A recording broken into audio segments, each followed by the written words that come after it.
اس کی بارگاہ سے کچھ مانگ کر دیکھو تو صحیح، پھر دیکھو وہ کیسے عطا فرماتا ہے۔ میرے کریم آقا علیہ السلام نے ارشاد فرمایا اللہ اتنا غفور رحیم ہے، رب اتنا رحیم ہے، رب اتنی شفقت کرنے والا ہے، رب اتنا اپنے بندوں سے پیار کرتا ہے کہ اگر کوئی بندہ سنیے توجہ کے ساتھ حدیث مبارکہ، میرے کریم آقا علیہ السلام نے فرمایا اگر کوئی بندہ نیکی کا ارادہ کر لیتا ہے، نیکی کا عزم کرتا ہے، عزم کرنے کے بعد ارادہ کرنے کے بعد وہ بندہ نیکی نہیں کرتا، نیکی کرنے پر قادر نہیں ہوتا، تو رب اتنا غفور رحیم ہے وہ ارادے پر ہی نیکی عطا فرما دیتا ہے۔ سبحان اللہ، صرف ارادے پر ہی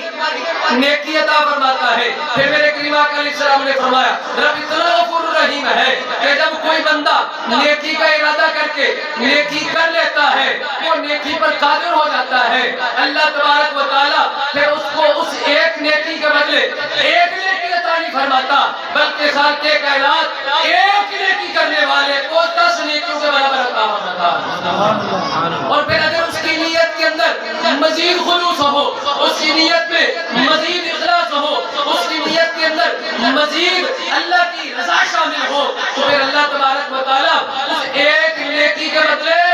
70 گنا ثواب عطا فرما دیتا ہے۔ رب اتنا غفور رحیم ہے۔ پھر میرے کریم آقا علیہ السلام نے ارشاد فرمایا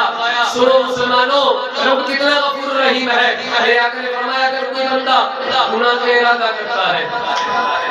اور گناہ کا ارادہ کرنے کے بعد وہ گناہ پر قادر نہیں ہوتا، وہ گناہ کرتا نہیں ہے، گناہ کو چھوڑ دیتا ہے،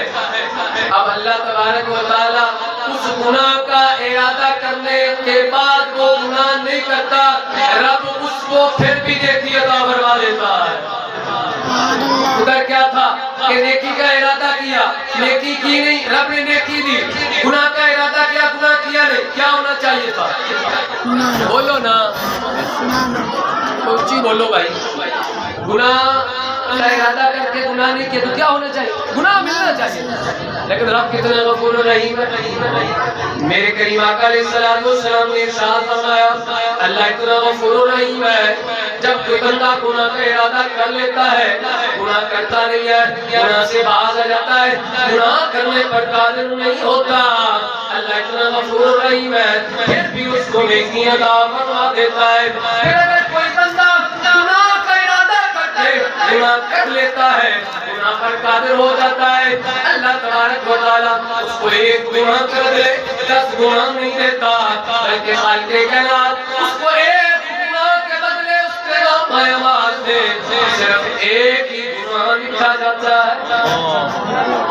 ارے جب نیکی کا ارادہ کیا تھا نیکی کی نہیں، پھر بھی نیکی ملی، ارادے کے بعد اس نیکی کو کر لیا، عمل ہو گیا، رب نے ایک کے بدلے 70 تک درجے عطا فرما دیے ہیں، لیکن جب گناہ کی باری آئی رب اتنا غفور رحیم ہے، اللہ اپنے بندوں سے اتنا پیار کرتا ہے، رب اتنی محبت فرماتا ہے کہ رب ذوالجلال نے گناہ کے ارادے پر بھی نیکی عطا فرمائی ہے، گناہ کرنے پر 10 گناہ نہیں بلکہ ایک ہی گناہ اس کے نام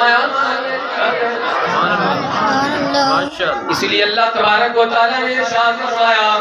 میرے بندوں کو خبر دے دو میں بڑا غفور رحیم ہوں۔ عالم جس مقصد کے لیے اس لیول کے اندر شریک ہے وہ مقصد کیا ہے کہ اللہ تبارک و تعالیٰ کی بارگاہ سے مغفرت طلب کرنی ہے، رب ذوالجلال کی بارگاہ سے بخشش طلب کرنی ہے کہ اپنے کائنات بزرگوں کی بخشش فرمائے، ان کے سالے ثواب کے لیے یہ محفل سجا کے بیٹھے ہیں، اس لیے بیٹھے ہیں کہ رب ان کی قبر پر کروڑاں رحمتیں نازل فرما دے۔ عقیدہ ہمارا یقین ہے ہم یہاں دعا کریں گے اللہ ان کے درجوں کو بلند فرما دے۔